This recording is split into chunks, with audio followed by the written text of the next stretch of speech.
She is the business counselor for the Durham SBTDC, and that stands for Small Business Technical and Development Center. Since 1984, that has been around, and it's been located, it's a North Carolina business owners it has been around to serve North Carolina business owners and entrepreneurs. The Durham office is located at North Carolina Central University, has a professional staff, and that's where Ms. Gaddy comes from. She is experienced in accounting, insurance, financial services, and nonprofit industry sectors. By her own admission, she has made this presentation numerous times since the outbreak of the COVID-19. May I present to you Ms. Latasha Best Gaddy. Wow. Thanks, Dolores, and welcome everyone. I'm glad that we are able to get this information. I do see some familiar faces and then some new faces, so hopefully we get to connect. So what Dolores has kind of asked is that I give just a brief overview, and then I want to just leave time for question and answers. So I'm going to kind of break this into what I'm calling 3 different primary areas. So I'm gonna just kind of talk in reference to some guides to conquering business crisis, to talk specifically in reference to the SBA or the federal dollars that are out there. And then the third thing I'll wrap up with is just sharing information that is corporate or non-federal dollars that are also out there for entrepreneurs. And then, like I said, I'll leave it open for questions later.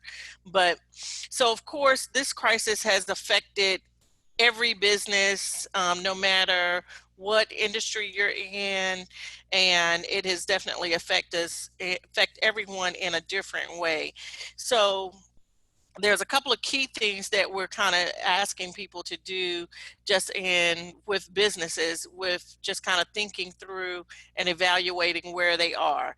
One, of course, is looking at your cash management and looking at your financials, just because a lot of the programs that we'll talk about, that's what they're going to ask for. So being able to think about things in reference to setting priority to what you're going to pay first, being able to have conversations with your vendors, being able to now keep your financial records, whether it's in electronic format or keeping it in the cloud somewhere where it's easily accessible so that you can upload that information when asked on an application. Being able to outline truly what the impact is being, not only just how many days that you've closed, but also thinking in terms of what is the revenue impact. So being able to compare last year's revenue to this year's revenue, as well as expenses. I know I spoke with a business owner earlier today, and because of the new parameters of the stay at home, or when you're interacting, they're having to buy more masks. They're having to check temperatures on a daily basis. So whatever that also increase in cost, think about that as well. And being able to communicate with your current lenders, landlords, financial institutions, your accountants, and all of that is going to be really key, especially now. The next big thing that I will say in kind of just the preparation is that pricing and cost containment. So being able to right now reduce any unnecessary expenses, being able to maybe think of additional revenue items that you can do digitally, or revamp your digital marketing strategy, especially your website. Being able to maybe post things on there where you can either pivot or be able to generate some revenue from. Also being able to look at and review your pricing structure, and then being able to negotiate or talk to your landlord to reduce rent, especially for the months that you're unable to operate. The last thing that I'll mention in kind of, or last 2 things I'll mention in kind of my, just kind of how to prepare or conquer in this crisis from a business is managing your supply chain. So of course, reviewing inventory levels regularly, being able to look at how to eliminate slow sellers, or kind of maybe now's the time to really promote those things. And then looking at ways to stay engaged with your suppliers as well as your customers, and ways to access operations and capacity. The last thing, of course, is marketing. So marketing is so key now, and now we've got to really look at marketing differently or digitally. So being able to look at what social media platforms you're on, update those consistently and regularly, and communicate with your customers. And so being able to strengthen that, meaning your online social media sites as well as your website. So these are just kind of a few kind of key things in terms of conquering a business crisis. I will share the website. So, and I'll hopefully y'all can see, I did a but so this is part of one of our guides that we have on our website. And so I'll once I finish, I'll share our website so you can, it'll link you to everything that you need access to. So that's the first thing, conquering your business crisis. So second thing that I want to share with you, and I'll go in a lot more detail, is very specific information around the SBA emergency loan programs, or the federal dollars as it relates for entrepreneurs. There are kind of two or three major funding options that are happening now. The first is what everyone's calling the EIDL, or the Economic Injury Disaster Loan. So EIDL, or EIDL if you've heard it for short. There are two pieces of the EIDL. The one that is currently accepting applications now is what they call the advance or the grant. And the EIDL advance is up to $10,000. Now, I do have some new clarity in terms of that. That is for entrepreneurs that, once again, they're now saying, instead of that up to $10,000, which we had normally been telling everybody it could be used for rent, utilities, and interest and accounts payable, it still can be used for those things. But now the amount that they're approving, according to SBA, and I should have gave my pre-statement, so I'm not an attorney, but I like this statement, that this information is only as of today, because SBA and other federal agencies may be changing it this afternoon. So just know that I am giving information as of this moment, and so there may be more updated information later. But that's my public service small print statement. Now, EIDL advance or grant. So one, meaning it is a grant, meaning that this funds do not have to be repaid. Two, the way that they're calculating it now is $1,000 per employee. And so a lot of questions kind of came about too, in terms of if you have already submitted an application. There was evidently a check button to check for the EIDL advance. And so people are asking, if you didn't check that button, do you still meet the qualifiers for that? And the answer is yes. You should be getting communication this week from SBA. So some people have submitted and they have not received either an application number. Most application numbers should start with the number 3. If your application number started with the number 2, then I would suggest that you go back and reapply. Okay, so I'll say that again. If your application number started with the number 2, then go back and reapply. Okay, your application number should start with the number 3. And then that means that it is for the EIDL advance or grant, as they're calling it. So there is no collateral for this. Once again, this is forgiven, so there is no interest or repayment part of the advance. Okay, and the eligibility for the advance is, of course, the small businesses, sole proprietors, independent contractors, tribal businesses, as well as cooperatives and employee-owned businesses, as long as you're in operation by January 31st, 2020. So, so that's the EIDL. Open the door. Uh-oh, we got some feedback. Put someone on. All right. Everyone's microphones were unmuted. That's okay. So I want to keep moving forward, and the EIDL, which is the loan, and so that loan, so that was the first what came out soon as the crisis hit. That was the first thing that came out. That one is up to $2 million to be provided for, of course, financial obligations and operating expenses for the business. I'm sorry, I can't hear. I don't know who's got either dogs or kids in the background, but I can't hear what you're talking about. I got the one up to 2 million. Okay. Can you repeat that very quickly? I can. I just want to see. Can everybody put themselves on mute? Or Rebecca, I think, can you put everybody on mute maybe? Okay. I think we've got everybody on mute now. So the one that I was explaining is the economic injury disaster loan. So the EIDL loan, not the advance/grant. So this one is, of course, eligible for businesses with 500 employees or fewer. It's up to $2 million, can be provided for financial obligations and operating expenses. The loans are not solely based on credit score, collateral, the traditional funding pieces. The interest rate on that is 3.75% for small businesses, and nonprofits can also apply, and their interest rate is 2.75%. The term is up to 30 years. So up to, not specifically 30 years, but up to 30 years.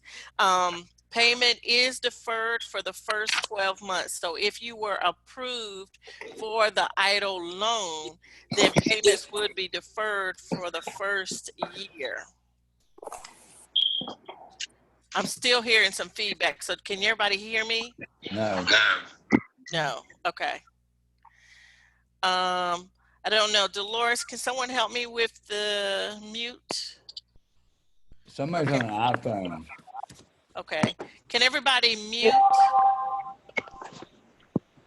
Somebody's on an iPhone, and that's what we're getting. Hey, everyone. Aaron's had a little technical difficulty, which means as the host, he's left the meeting and we can't find the button to mute everybody. So I need everybody to mute yourself, please. Everyone, please go ahead and mute yourself now. And we're working out the host thing. Give me just 30 more seconds. We're working on it. I'm so sorry for the trouble. Okay, so I don't mind repeating it, but all right, so I think we've got everybody mute, maybe. I need you to mute yourself. That's the only way to do it right now. We can't hear you. Mute yourself. So what she's asking is if everyone could self-mute. If you look at your screen, there should be a mute button, or if you are on the phone, there's also a mute button. And that way we don't get the feedback. So, and I'll repeat what I said earlier for everyone, because I think, okay. All right, so is everyone on mute? We're gonna try it again. Okay, I still hear people moving. Let's see. So the mute. Left corner as you face your screen, far left corner, it says mute with a microphone. So does everybody see that? Okay. All right. If you're on the phone, you have to tap your screen for it to come up. Hey, come on, we're trying to. All right, so last chance, everybody mute. So Tom, I'm gonna ask you to mute too. All right, I think I'm looking, Kelly. I'm gonna just start asking people because I can see. Okay. Okay.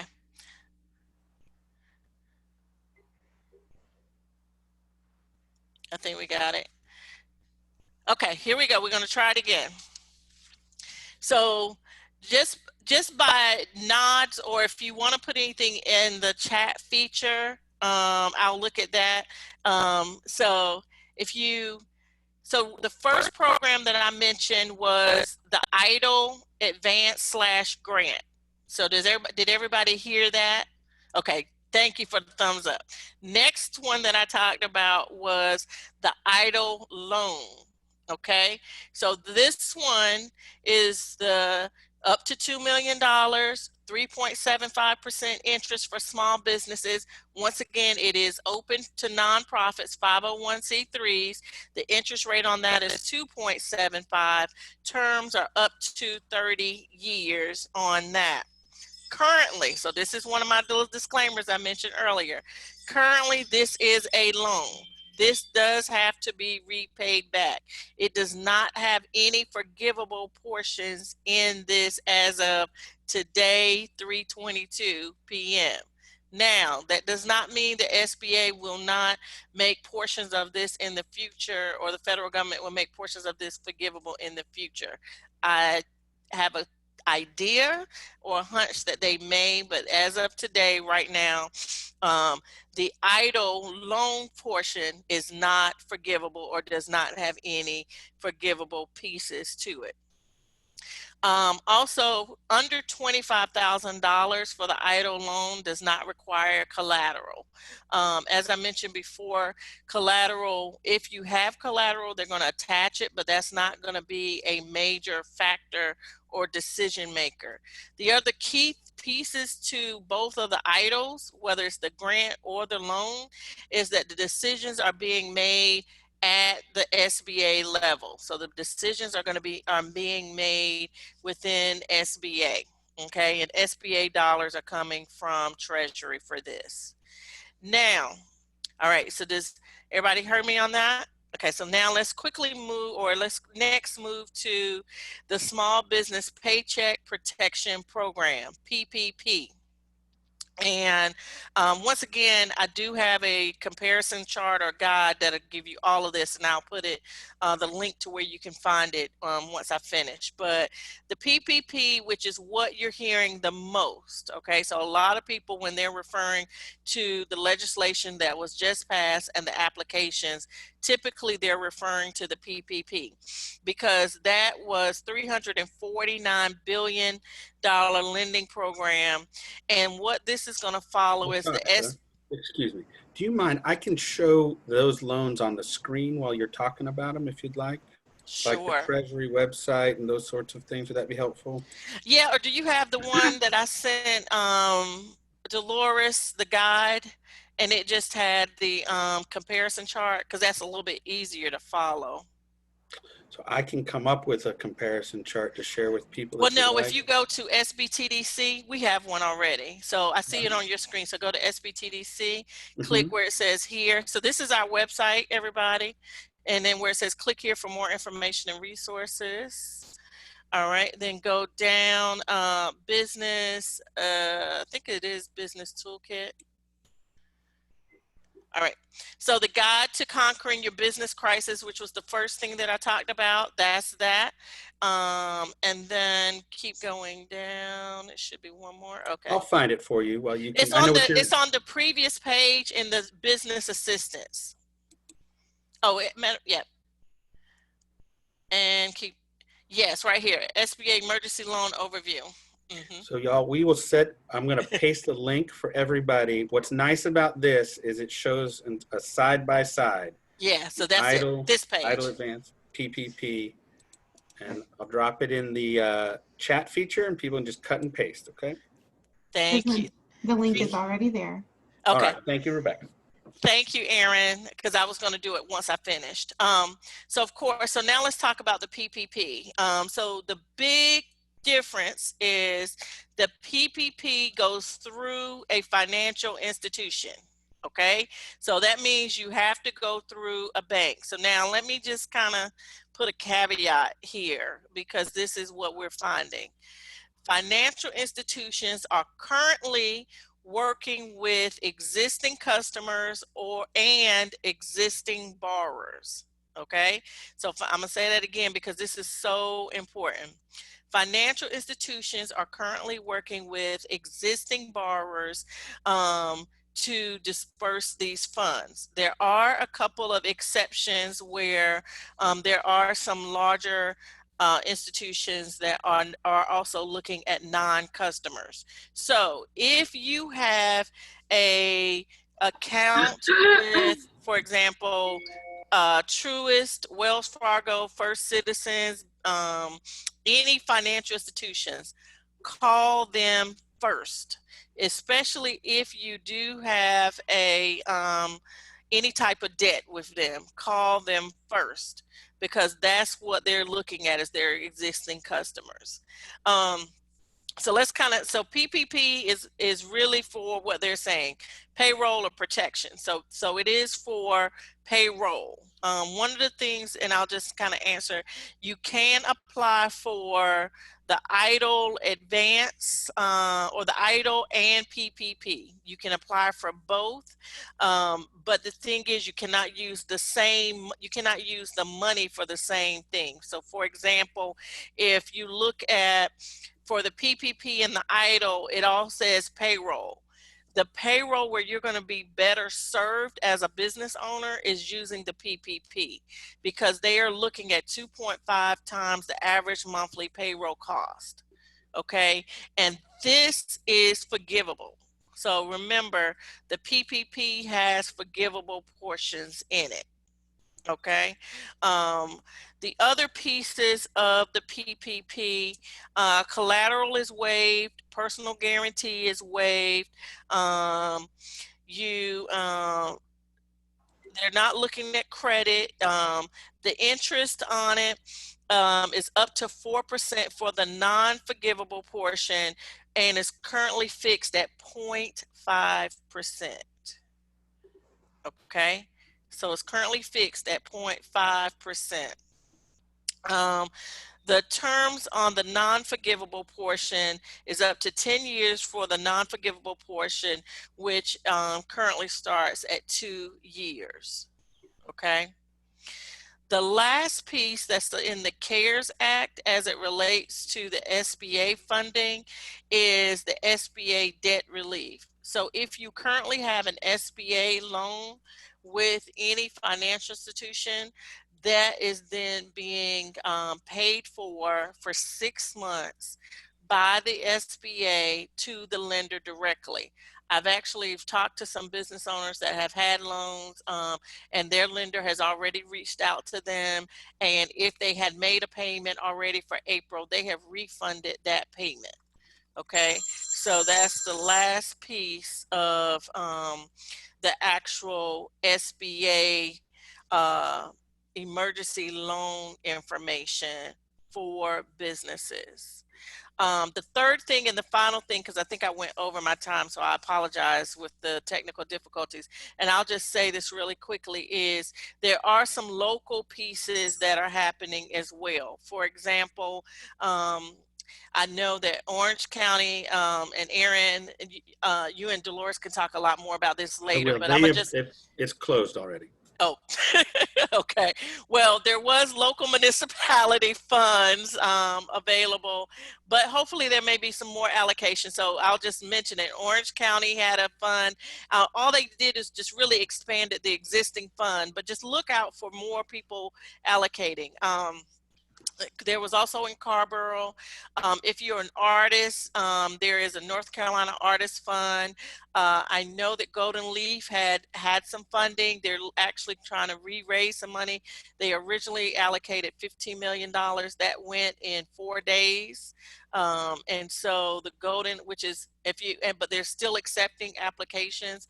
And the website is North Carolina Rapid Recovery.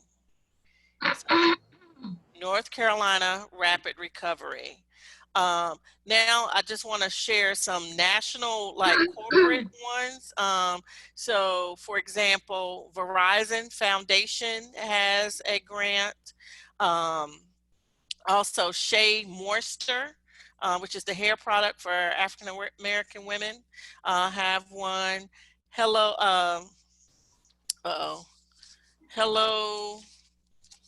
is it Hello Angel? Is another one for women.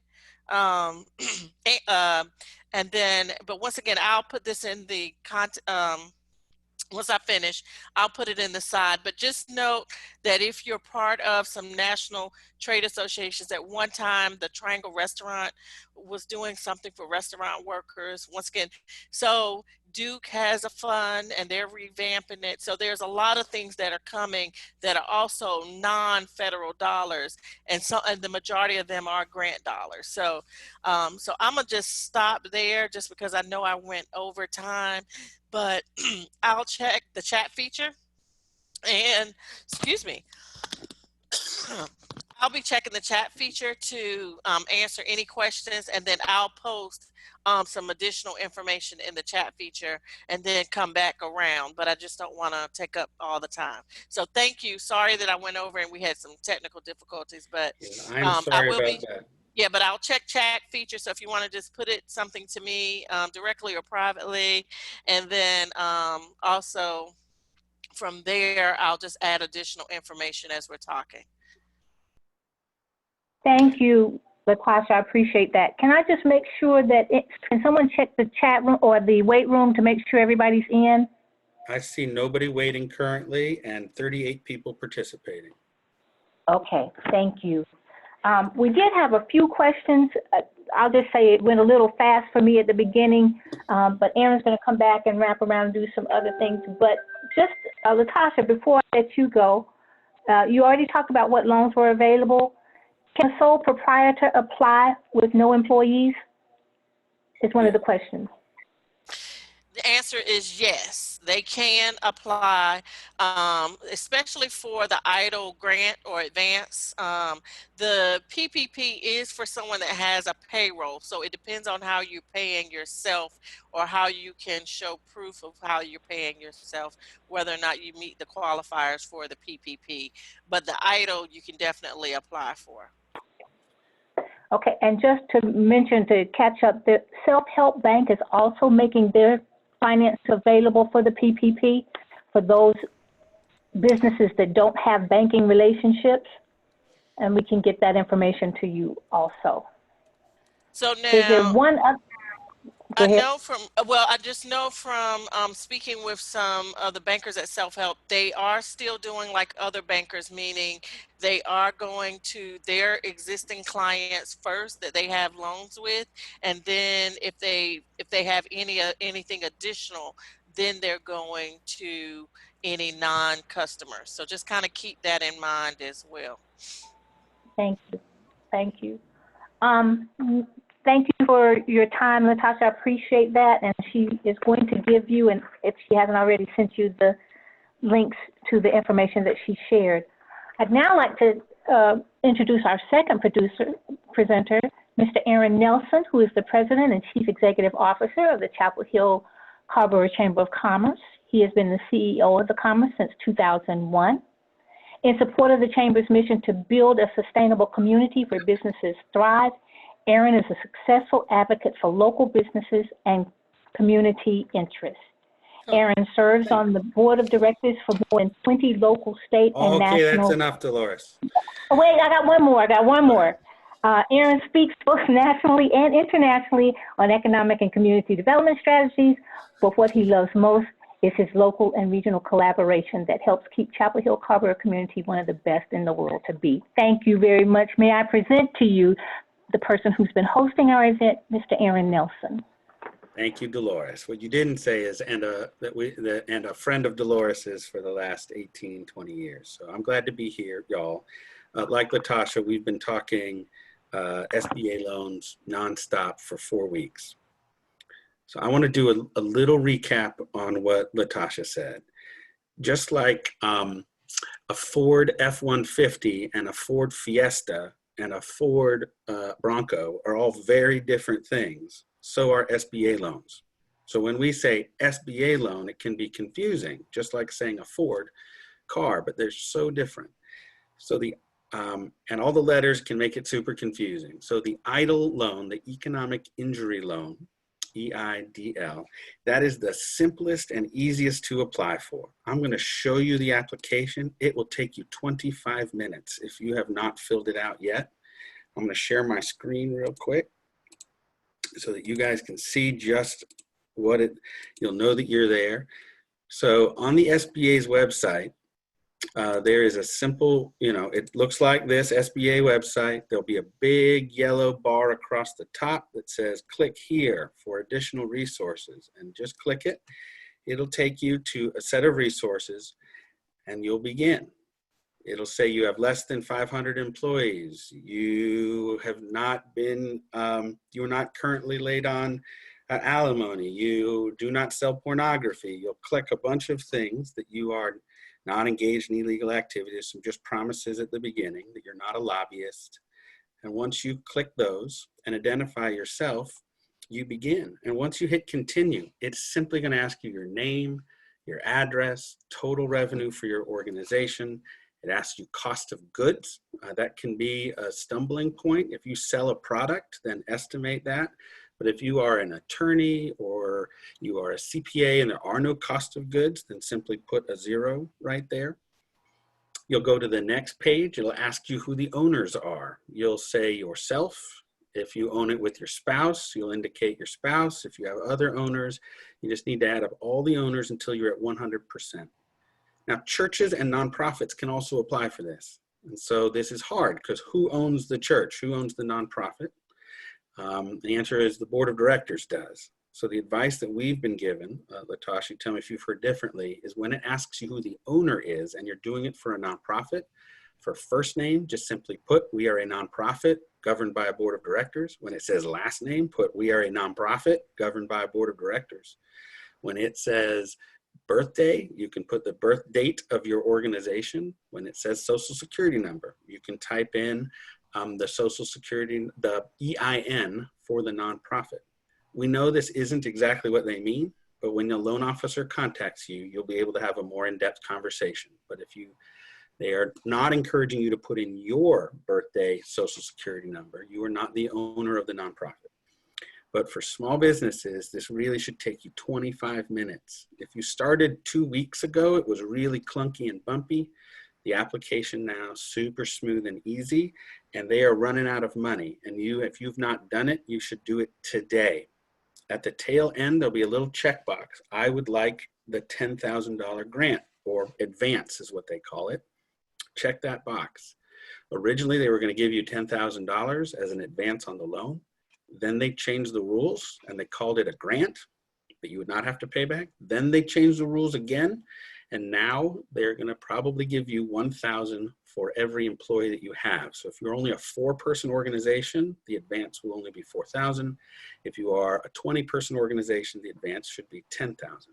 Now they promised that money would come in 3 days, and that's not true. We have people that have applied 12 days ago, 14 days ago, and have seen nothing.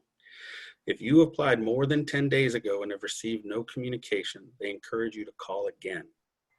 If you applied and there was no box to check that you wanted the advance, then they say to apply again. It's simple, it's easy, you should do it right now. It is intended to cover lost revenue. So when the loan officer calls you, if your business is doing $10,000 a month in revenue and now is only doing $2,000 a month in revenue, then you should say, well, the difference between the 10 and the 2 is $8,000 a month. I need 8,000 times 5 months. So that is how that loan is supposed to be. It's supposed to be about cash flow. But let me encourage everybody, be doing that one. That one's simple and easy. And if it feels hard, give a call to my office or the SBTDC. Let's get you going on that one quickly. She shared some great, Latasha did, on the loan called the PPP, the payroll protection. I'm just going to show you where you can find it on their website. It's the Department of Treasury. I hope you all can see that. It's a big red line here that says COVID-19. Once you click on that, it's pretty simple. They've actually done a really nice job. There's this thing called More Information for Borrowers. It is smooth, easy, explains it nicely. But yes, you must have a lender to help you. You must have a bank do this application for you. The first one, you apply directly to the SBA. The second one, you have to do with a bank. Now, some of y'all have called and said, hey, my bank doesn't do these. I bank with a Latino Community Credit Union, for example, and they don't do SBA loans. It's a tough spot right now because banks are only doing their existing customers. This is why the hope is that when we get to the fourth version of the stimulus, that there'll be a new way for folks without strong banking relationships to borrow. I am hearing that self-help credit union may be helping with some people. I am also hearing that there are some aggregators, just like Rocket Mortgage is for mortgages. There are a few websites where you can apply and they will help you find an SBA lender. I can share some examples if folks have questions about that. There were some questions about what to do for if you're a sole proprietor, and the sole proprietors absolutely can apply both for the idle economic injury loan as well as the PPP. There's some question you guys have asked in the chat about your 1099 employees. They do not count. So if you are an organization, let's say you run a hair salon and all of the people cutting hair are their own independent contractors, then they should apply for their own PPP loan or grant, but that you can't claim them as your employees for this purpose. Latasha, some of this we're all sort of interpreting as we go, but that is what we've been told, that they are their own employees and not your employees. Can I talk a little bit about unemployment? And we didn't talk about this at the beginning, but one of the big things for you all as small business people is, one, you had to lay off some of your staff. How does unemployment work for them? And then what if your business is closed? Can you get unemployment? So in North Carolina, they did 4 changes to the unemployment law to make things easier. Thing 1, you don't have to wait. So if you've been laid off, you are eligible for money day 1. Thing 2, you don't have to look for work in order to be eligible. You may simply just not be working. They'll check in with you every week and you don't have to be working. Thing 3, you as the employer won't be charged. So it doesn't impact your unemployment insurance rate when they make a claim like it used to. Now to the federal impact. Thing 4 is that independent contractors, sole proprietors, gig workers may get unemployment, but only federal unemployment. The state is still not allowing those folks to make claims. In North Carolina, the maximum benefit is $350 a week. It's the worst in the nation, one of the worst in the nation. The federal government will put $600 a week on top of that. So if you laid somebody off and they're gonna make $200 a week from the state, they will soon get $600 a week from the feds. And so they may be making more on unemployment than they were making with you. The total maximum with Fed plus state is almost $40,000 a year. That will last for 12 weeks. Now, sole proprietors, if you own your business, traditionally you are ineligible for unemployment. You can't file for yourself if you own the business. However, the federal government has said sole proprietors can, so you can. But at the moment that we're in this bumpy middle state, the state of North Carolina is doing a terrible job processing unemployment claims, and this federal supplement has not arrived yet, and we're in this intermediate phase. But the good news is the federal supplement should be retroactive back to the original date. So also will your unemployment if you did have to lay somebody off. So if you are a 1099 employee, Ty just asked this question for me to repeat again. The federal government now says that they'll extend unemployment benefits to you. So you should be able to apply. Caveat, the federal government doesn't do unemployment. You have to apply through the state. So we're in this bumpy space in the middle where you as a 1099 unemployed person or an independent contractor, gig worker, sole proprietor, you should file with the state for your unemployment. It may be that you get the federal benefit though, and not the state benefit. Last thing I'll say on unemployment, and sorry it's confusing, I'm happy to talk offline after or to help you connect with resources, is it used to be you had to get fired or quit to have unemployment, right? Now you can file for unemployment for reduced wages. So if you had an employee who was working 40 hours a week and now they're only working 10, they may file for unemployment even though they still work for you. Makes sense? It's a big change. So unemployment is really intended now to help give people wages. The payroll protection, that Treasury Department payroll protection program, the SBA and the Treasury, that is the flip side of the coin. Right, you could lay them off and they would get money from the state and the feds, or they'll give you money and you can keep them as employees. That's how that one was designed. And that you can borrow up to 2.5 months of payroll. And if you spend what they give you on payroll, then that portion will be forgiven. So if they give you the money and you spend it on payroll, that portion will, that you spend on payroll, and a little can be spent on rent. It's real clear on the PDFs on their website. That will be forgiven. That money is flowing. We know people that got that money yesterday, that their PPP loans are coming through. Dolores opened with a comment about people are closed. And I just want to remind you what the rules are under the stay-at-home. The stay-at-home order in Orange County allows you, if you are a retailer, to still go to work, and you can still sell products and services. You just can't be open to the public.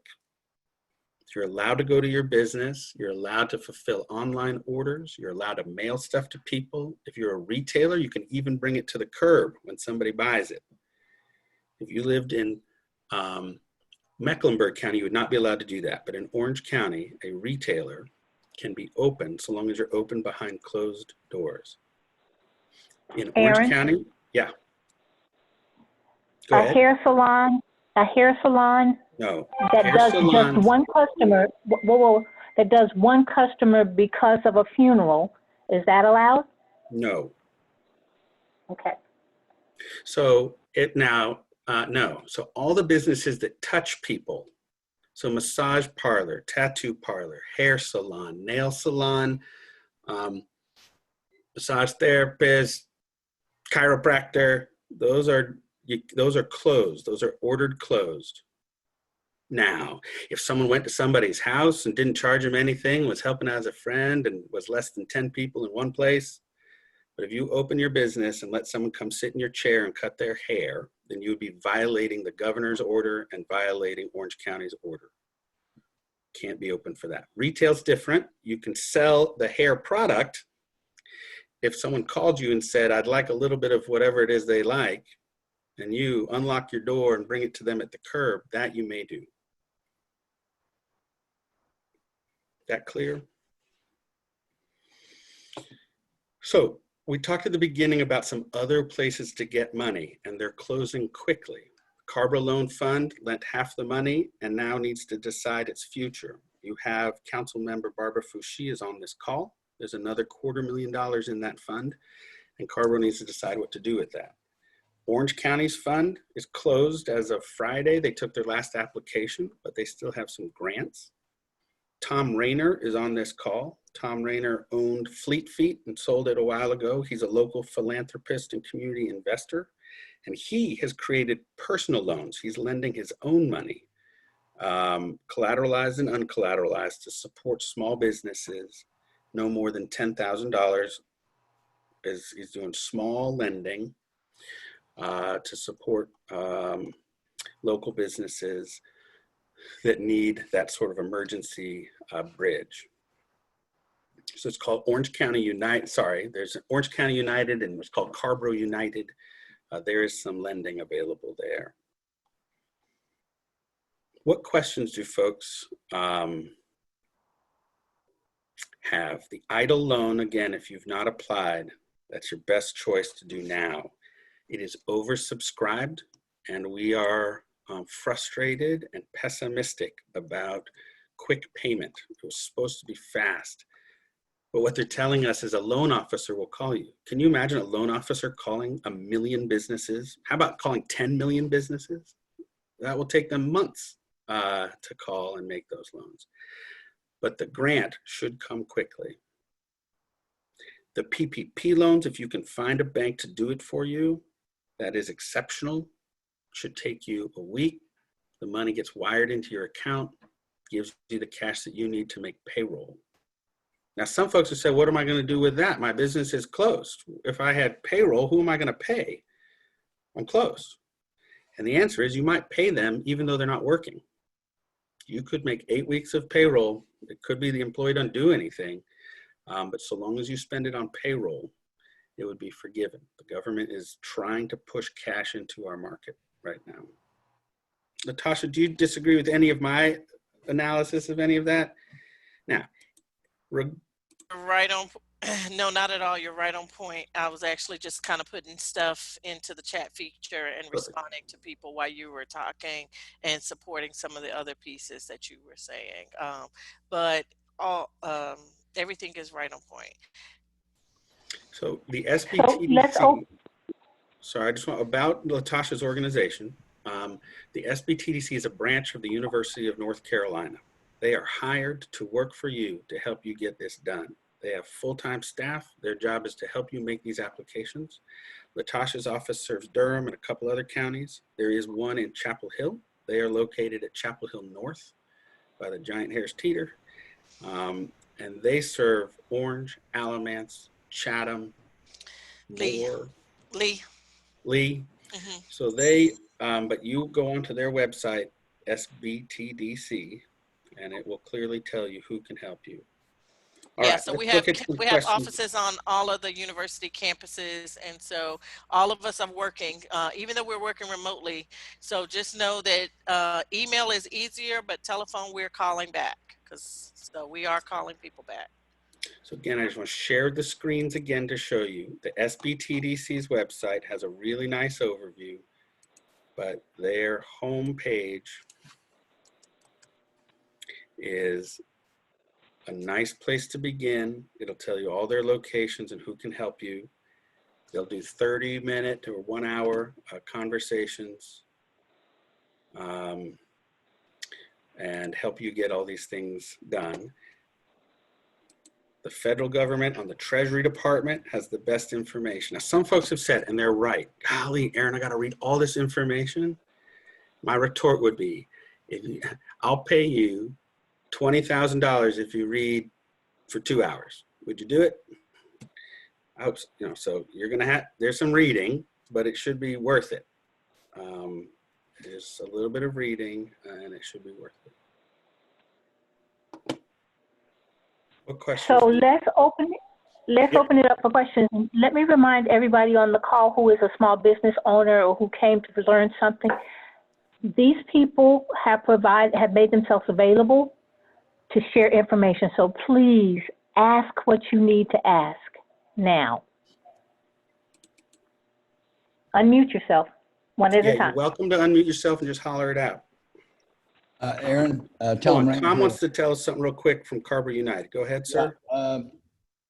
We have $450,000 in Carver United, and I'm actively seeking out people that need it. Barbara, I'd like to have offline with you. We've talked about it last week. We are going to start Orange County United because they've run out of funds. These funds were used and distributed in about 3 days, and they were used to meet payrolls for people ongoing. Latasha, that was the best review I've ever heard, better than Aaron's, who's number 2, which he doesn't mind. And that was so much information. Thank you so much for doing that. And we're going to have $500,000 in Orange County United, and we have $475,000 left in Carver United. Also, one thing we're doing is we're buying gift cards. We bought about $15,000 worth of gift cards from hotels, the Sienna, Ceremony Salon, Open Eye, Gray Squirrel, and that is a terrific way for people because we're going to be back in business. I would like to propose that instead of small business, we call them independent businesses, because I guarantee you to the employees that work for those businesses, they are not small businesses. They are their livelihood. So thanks so much for everybody. And thank you, Tom, for joining us. Some folks have Where asked, do we, Tom, what's the best contact information for you? Yeah. 1 second. Tom, I'm going to communicate with you in a second. We'll post in the chat where inquiries should be made regarding additional underwriting from the Carrboro United, Orange County United. Aaron, All right, what other questions do folks have? Aaron, Yeah. would you give Tom a little bit more leeway to talk about the terms of his loans? Are those loans, are they grants? Of course, the information will be provided, but Tom, will you just talk about that for another 30 seconds or so? Well, Aaron called me a philanthropist, but I am very interested in growth of the communities. And I will tell you, in Carrboro, we have 17 restaurants that are open. Chapel Hill is full of empty shells and homeless people now. If you haven't walked up or driven through there, you should do that. My loans were basically really fast bridge loans. We did 17 of them in the first 5 days and another 10 in the next 5 days. Our loans have 0% interest if you pay them back in 6 months. After that, 3% interest. I will tell you that based on the current situation, the 3.75 is not a good deal. My bank is loaning money at 2%, and 3.75, even though there's some deferred payments, I believe that was the EID. No, not EID. It is. No, you're correct, but it's a 30-year term. So Tom, most commercial banks, as you guys know, are lending it to you at 15-year payovers and 20 years. So this is a slightly higher interest, but on 30 years. So the math is you could do $200,000 for $800 a month. Right. But Tom, so I'll find from Tom, so you don't hit him directly. He's got some staff that's helping manage some of these loans. I'll find a good contact, Tom, and good email for you for folks to make inquiry. Yeah, if everybody, I'll write it to you now, Aaron, and you can mention it. The other thing that's an advantage here now, can you hear me? Yeah. We can, and then we're going to have to move along in just a second, Tom. Okay. Is. While Tom is typing that down, Tom, I'm going to mute you for a minute. Let's make sure that we understand the federal options, because while we have some local banks and local people that are going to do some extraordinary things, the federal government is putting 2 million millions into supporting this. What we have seen is that microenterprise, particularly in communities of color, have been left out of this process because either they weren't getting the word at the very beginning that you have 1 day to apply, or that they are banking with credit unions, or that their bank, or that they started the business with no lending at all. And so the version 4, David Price, our congressman, will be one of the most influential people in writing the new stimulus. And if there's things that you want, you should be communicating with Congressman Price's office to make sure that the resources are there. So there's Tom Rayner's email address. It's in the chat feature. So let's go back to making sure, go ahead. Aaron, I just calculated the interest on 30 years with the present value of future payments. That makes the interest on that loan paid over 30 years 0.2%. You will be paying 0.2% if you factor in inflation over the 30 years, just so everybody knows that. And thank you for pointing that out. Thank you, Tom. All right. Tom is an enthusiast about this, as you can tell, but I do want to make sure we're covering the rest of these things. We can follow back up with him. There's a question in the chat about when is the PPP not appropriate for your business? And I can't think of a time. If you could get it, why not get it? Even if you're a sole proprietor, you're paying yourself $5,000 a month, or your $5,000 is the cost of you plus your health insurance plus some other things. They'll lend you 2.5 months. So that is $12,000, $12,500. And then they'll forgive it if you spend it on payroll. I guess the only time it would be not worth it is if it's not worth it. Like if it is too much hassle for $12,000. In the event you don't spend it on payroll, you should have a caution. It is owed back to them. If they don't forgive it, it's owed back. The new interest rate is 1% interest, but you have to pay it back in 2 years. You'd have to pay it back in 2 years. So just calculate that All right, Tom's information is in there. Latasha's given you her email address so that you can communicate with her. Aaron, Yes, ma'am. real quick, will you explain that you don't Dolores, want to try it again. borrow? One more time. Would you talk about how the loan amount is determined? I know with the Yes. PPP, there's a formula for that. But Yes. when you do the EIDL, you simply fill out that information and then you have to wait to hear back from your bank. Will you talk about that? Yes. What I'm going to tell you is going to make no sense to business people. Are you ready? It's crazy. You fill out the EIDL form. Nowhere in the EIDL form does it ask you how much money you want. So many people finish it and they say, wait a minute, it never even asked me how much I want in a loan. That's true. It doesn't ask you. It simply asks you for the annual revenue that you made in the last 12 months and your cost of goods. That's it. You don't even upload your documents. There's no tax return. There's nothing. Later, I'm told, if it works like it's supposed to, they call you back. On that phone call, my advice is that you are asking them for 4 to 6 months of operating cost. You're trying to make up the difference. This loan is designed for hurricanes. It was designed for a hurricane. So let's say you have $100,000 a month in revenue, hurricane happens. Now you got 3 months in which you're no revenue. So this loan was designed to supplement your old revenue, to bring you your old revenue to you. So that's what I would do. Run your math as your nonprofit or for your for-profit. You were doing $10,000 a month. Now you're only doing $5,000 a month in revenue. So you want this loan to make up the difference. One day they will call you, I am told, and ask you how much you want. 30 million small businesses are asking for this. There were billions and billions in the program, but it's still only enough for everybody to get $15,000. So we're unsure whether they'll put more money into it. All right, Balloons and Tunes has a question. Go ahead. I'm not sure how to do this. Am I? Just go right ahead. Just ask it. Okay.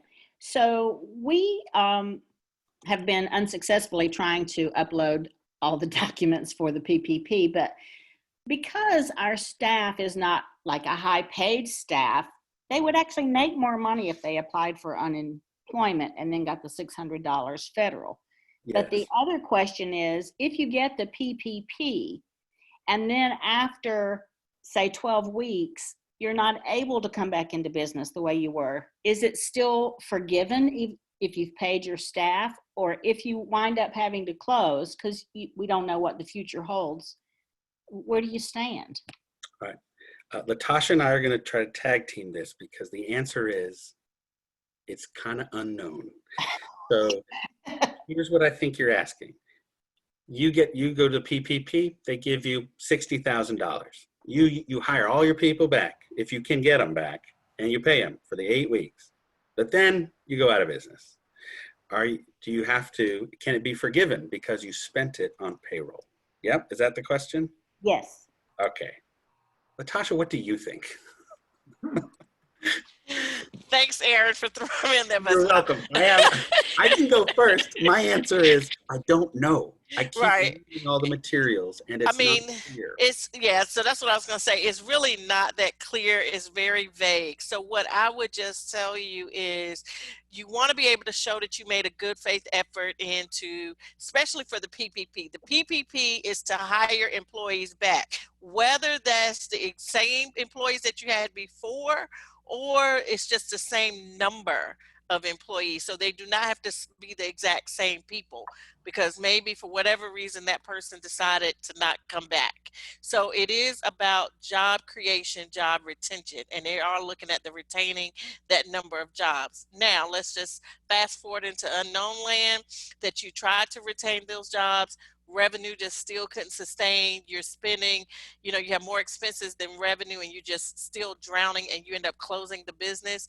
I think as long as you show that track record of what you tried to do and then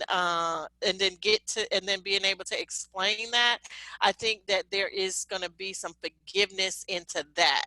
But once again, it is the unknown world of Oz, as I'm calling it. And so everything is going to be a case-by-case basis. I think that if you made a good case of, I did try to go back, I opened, this is what I did, and still was unable to be successful with that, then showing that track history, I think is going to benefit. That's my best guesstimate answer. I agree. Laura, right? I'm going to call on you 1 second. I just want to round out the balloons and twos. The other question we've had is, say you had 10 employees. You then let them all go. Then they give you this money. How quickly do you have to get them back? The legislation says by June 30th. However, in the closing documents, it sometimes says that you must begin spending the money like within weeks of having gotten the money. So you bring your people back. Let's say only 8 of your 10 came back, but you paid them a little more. So your payroll was the same, but your head count was different. It is unclear on what percent would be forgivable. I see.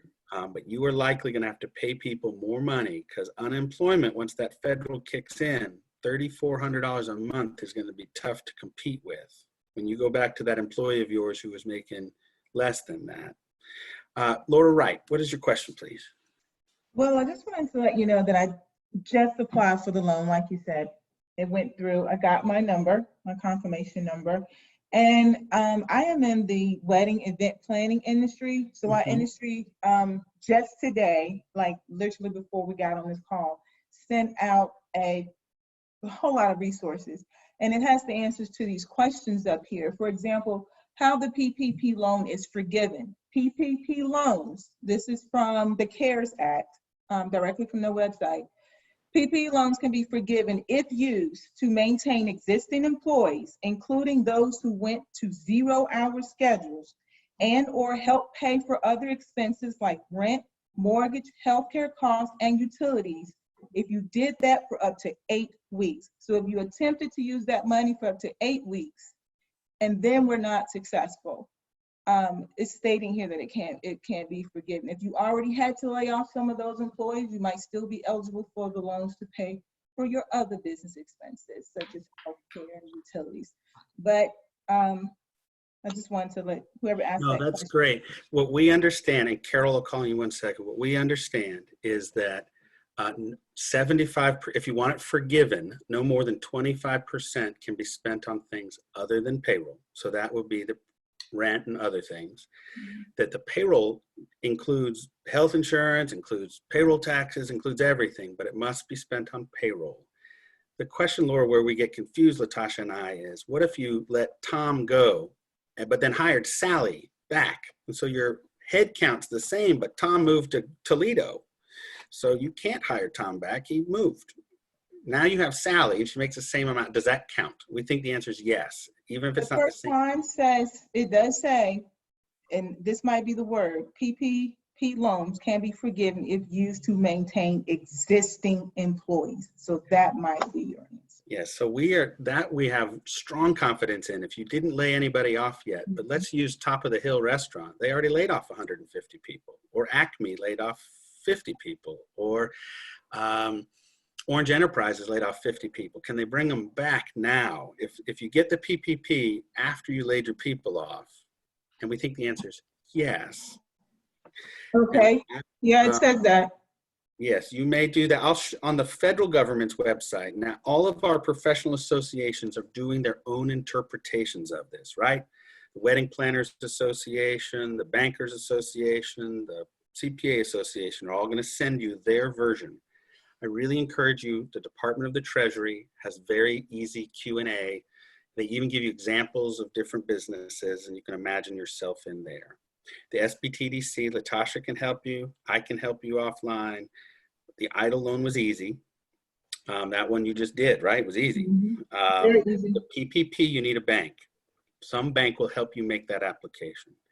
Carol, it says, I love it. It says, Carol, the small, Carol Small, the realtor. Yes, Perfect. I'm not small. Okay. Carol, how can we help you? Okay, quick question for you. As a 1099 independent contractor, Yes. I rely heavily on vendors. I don't have employees, but I have vendors that I need to pay. ongoing expenses like sign installation, sign printing, people who make phone calls for me. I have like a virtual assistant, things like that. They're not my employees, but they're vendors that I need to pay. Which one of these programs would be more beneficial for my situation? The EIDL loan.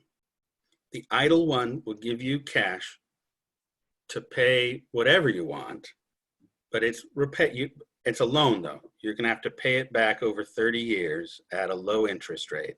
The PPP would be to pay yourself. If you did a salary draw off of your real estate business and you were paying yourself $3,000 a month, or 10 or whatever, conceivably, you could use the PPP to pay yourself for 2.5 months, for 2 months. That makes sense. Do you agree? All right.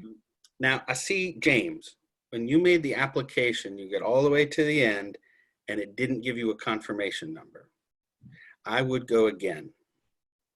My advice, Latasha, tell me otherwise, I would apply again. You didn't get. Well, I'm telling people not to apply because they are delayed in getting that application number. It's coming for some reason a week or a week and a half late.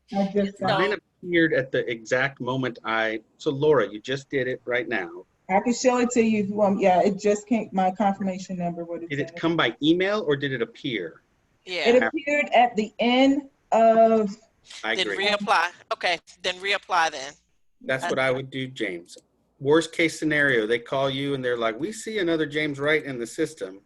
Now don't commit, right? We're not going to defraud anybody by doing 2 of them, but you can simply withdraw the other one. I was going to try to show what mine looks like. I see, yeah, that's what it looks like. That's it. That's it. I just got it. And it did not come by email. I just took a screenshot of it, like I always do that. But no, and I went to my email to see if I got a confirmation about when the check got, nothing. But at the end, it did give me this number, and I just took a screenshot of it just so I would have it for reference. Yep, just hold on to that number. Yeah. So yes, James, go again. It'll take you 25 minutes. I would do it again. And just don't close on 2 different loans, right? If 2 different loan officers call you, whoever was first, just close that loan and ignore the other. Okay. There's a question about unemployment kicking in. People should start getting their checks now if you did lay them off 2-3 weeks ago. And we're told that potentially the federal supplement will begin after the 25th and it will be retroactive. Let me also say your personal checks from the government, the rebate checks, that's $1,200 per human, $500 with a kid. Those are arriving today. We're talking to people who see that in their bank account today. Yeah, but I will just say be careful because for some reason Chime and some of those online lenders like I guess they are doing some kind of advance. And don't do that. So just be careful about that. I do know that happened this weekend. Someone received it via their Chime, which was an advance and not directly. So just be careful so that. Yeah, buyers beware because there's some scams, and that's all I'll say. Lots of scams. Yeah.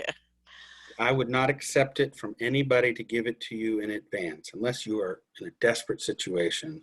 It just simply gets deposited in your account. Rebecca, yours arrived today. If you don't mind, I call you out. And what does it say in your bank account?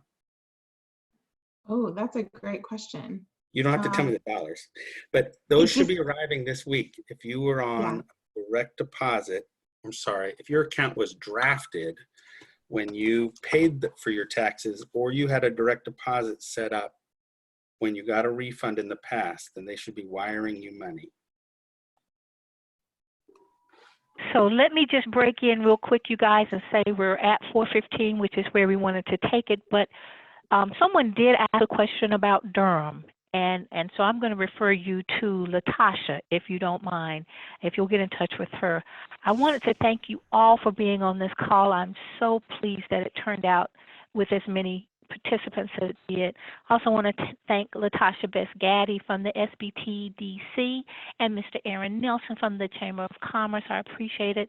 Thank you to our public officials for joining us this evening, the ones that could join us. And then I'd like to thank the people who thought of this idea and made it happen. And that's the law offices of Attorney Steve Drake Empowerment Incorporated, Jim Kitchen, the Alpha Kappa Alpha Sorority Incorporated Mu Omicron Omega chapter, and just all of you all who kept saying, what are the small businesses going to do? What are the small minority businesses going to do? And I include in that the women-owned businesses as well.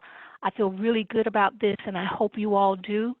I'm going to end the call, and thank you, Tom, for being on and also making the Carborough United and the Orange County United funds available to us. If you have any questions and something that didn't occur to you or you want to talk about later, I do say that Erin's available, Latasha's available. I don't know all of the answers, but I can connect you to someone and Jim. So Dolores, thank you all. Yes. Dolores, before you go, first, we can cut this off, but I can hang out for a little while. Latasha, I probably have 15 minutes if there's other questions. We also could reschedule this. We could do this again in 1 week. We can do the same bat channel, same bat time. You want to see? Raise your hands if you're interested in that. Raise your hands right now if you're interested in another week. We come back after you try your hand at this. All right. So how about if we just say that next week, same day, same bat station? Yeah, I don't know if I can use the exact same code. So we have I'm sorry, we've got an email.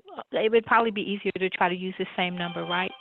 I'm unable to do that. Also, for security purposes, we randomize this number so nobody jumps in unallowed. Like there's someone trying to get into this call that I keep denying. That's Tabitha. Go ahead and let her in. No, I let Tabitha in, but this person I keep talking to and they're not answering me. So there's my email. Dolores, would you type here, I'll type Dolores. Yeah. Rebecca, and that's the best way. But we'll send out this again at this exact same time, see each other. And next one, we want to do more sharing. I want to hear from Jason Davis how his business is doing. I want to hear from Roxana what's up and what she needs help with. So definitely, I think we can have some two-way chatting to make sure that we're meeting people's needs. Can you do it again this time next week? I can. Latasha, can you come again at this time?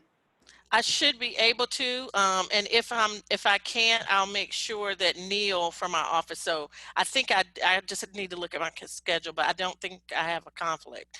But if not, we'll definitely have somebody from SBTDC. If it's not myself, it definitely will be Neil. Perfect. Let me add. We'll share the recording. Rebecca's going to help me. They upload it. We'll have a link. We'll send this to you.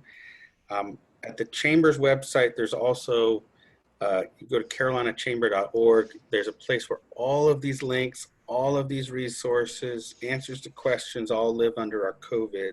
If that can be helpful, SBTDC or us.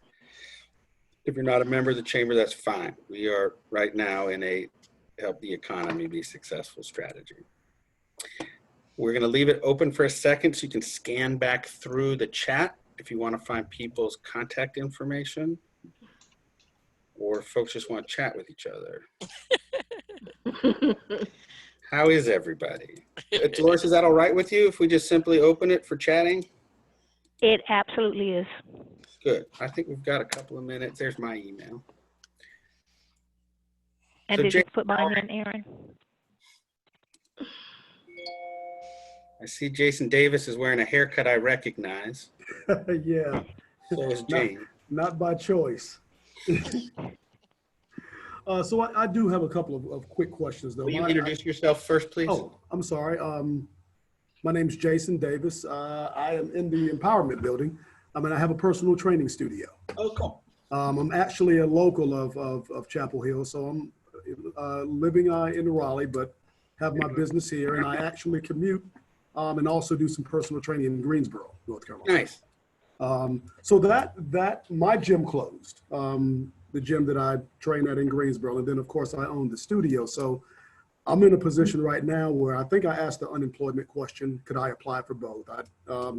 Latasha, thank you for your answer. I can only get unemployment for one, but with my studio, obviously I can't see face-to-face clients. I'm in the process of trying to do some digital marketing and trying to kind of change my platform around a little bit, but with all of this information is very, very good. I guess I'm still having trouble on what the best thing for me would be, based on having a regular job and owning a business. I don't want to be in a situation where I'm applying as a sole proprietorship and as an individual, and it looks like I'm trying to game the system or, something like that. A good question.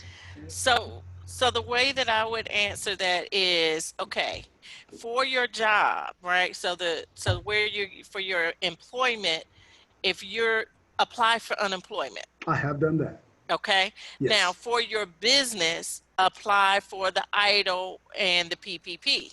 I have done that, and I've gotten my confirmation number that started with the 3. So I guess I'm just in a holding pattern right now for that. Yeah. So just as long as you're keeping the two separate, because Yes. what you didn't want to do is apply for unemployment as your business, and you also had applied for unemployment as your part of your job. So that's why I said don't do both. Okay. But everything for your business, try to apply for all of those funding sources that are out there. Okay. Okay. I agree with that. Thank you. Mm-hmm. Are there other questions? Because I mean, She's got both. She put her little teeny blue hand up and her personal hand up. Shirley, go ahead. Where's the blue hand? Can you hear me? I can hear you. And Miss Lovett, you can go next. Okay. So I'm a hairstylist, working in a salon, sole proprietor, self-employed, no one else working under me, and I may be able to sell some product. So I've already applied for unemployment, but I was trying to understand with is it the EIDL that is a loan? Well, there's two. So there's two pieces to the EIDL, and I would tell you to apply for it. So the one that's there now that Aaron just showed on his screen that takes less than 30 minutes, go ahead and apply for that. Okay. And then the other portion of it that's not out yet, but it's still, I mean, it's part of it, is the longer version. That is the loan piece. Oh, actually, Latasha, they've now blended. It's the exact same form. You do both in the same form. Okay. Okay, and so that's what I was trying to understand when you first started talking about that, and you said something about a loan, then it turned into a grant, and then it turned something. Yeah.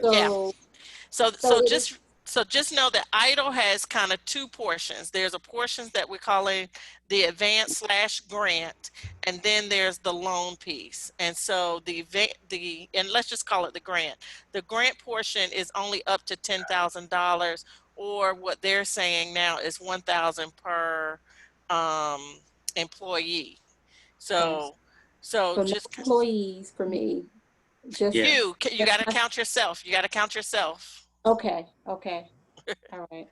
So the EIDL loan for you would be, first, you might get $1,000 up front in the next 3 days, but it's more like 10 days to give you $1,000. Okay. And then they will, supposedly, a loan officer from the SBA will call you and say, how much would you like to borrow to keep your business floating? Okay. And you say, I'd like $40,000. Okay. And you'll go back and forth, and then that gets executed. My worry, my anxiety, my pit in my stomach is that we're starting to hear that there's so many people requesting it that they're going to really reduce what they're willing to lend, and that the maximum may be $15,000, $20,000. Okay. I think it is going to be that. Just FYI. I think so also.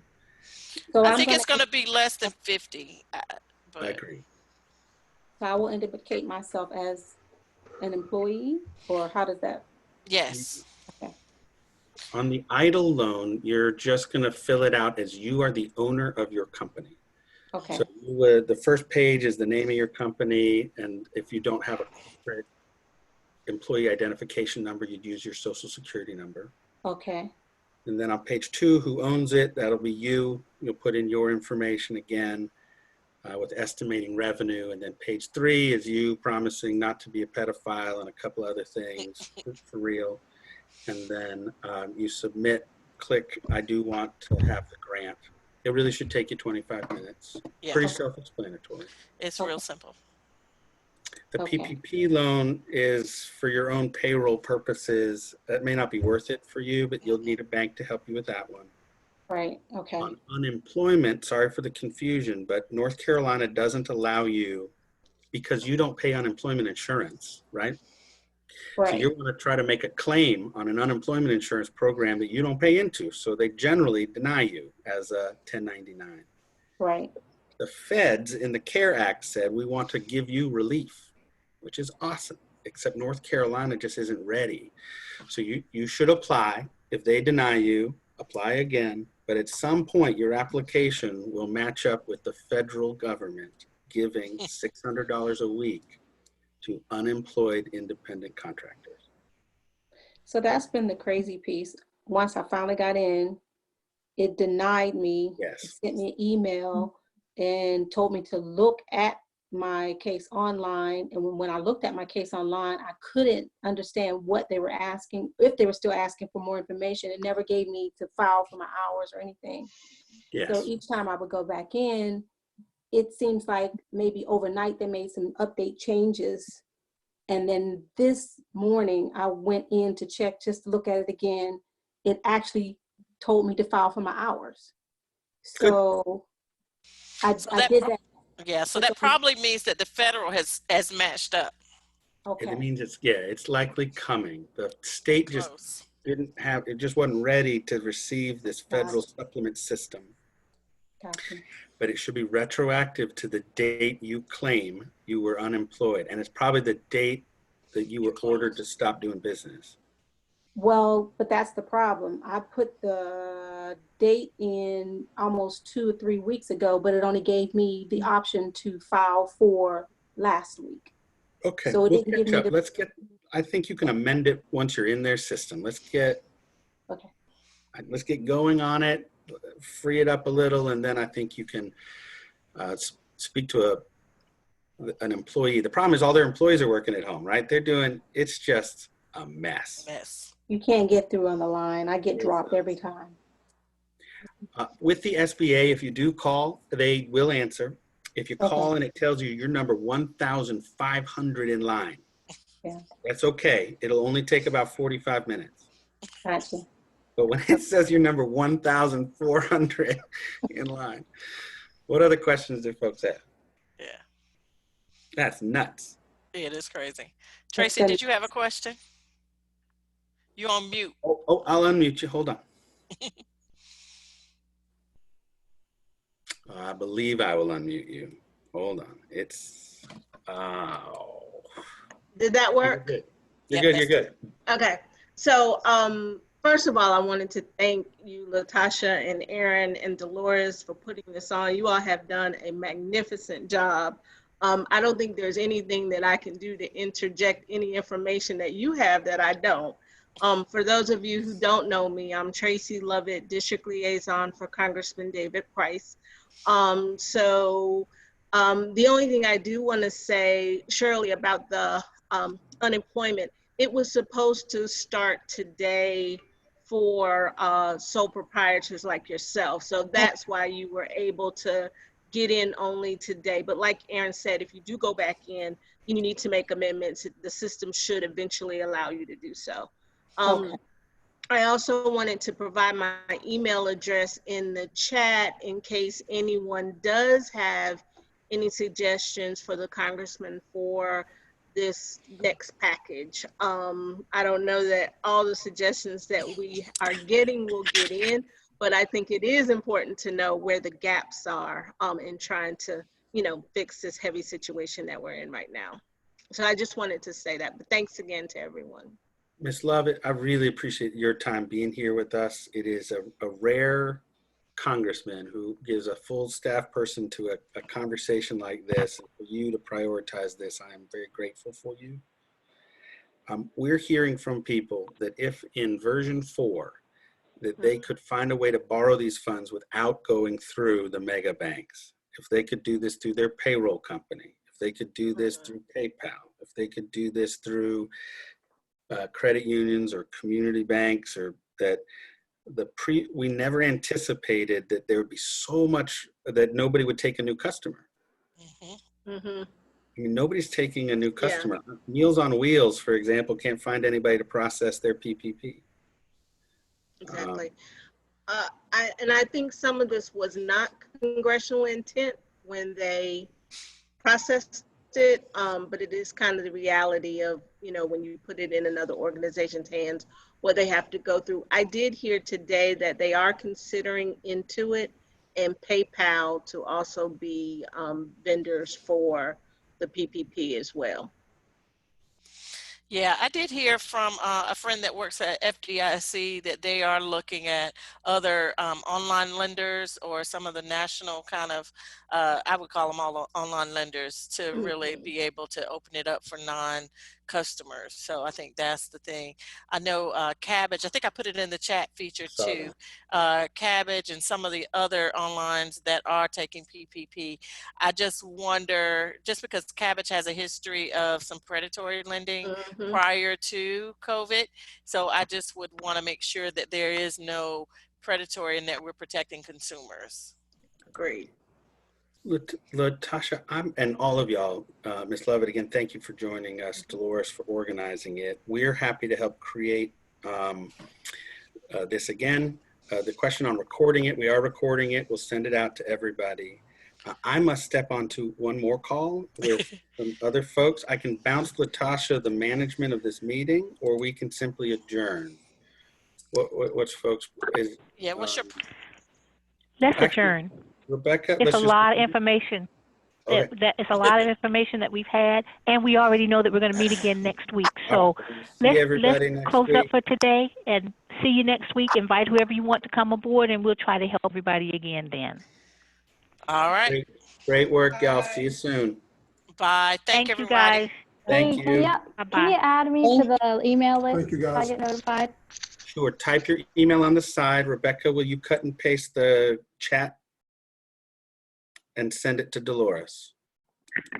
We're cut and pasting the chat, sending it to Dolores.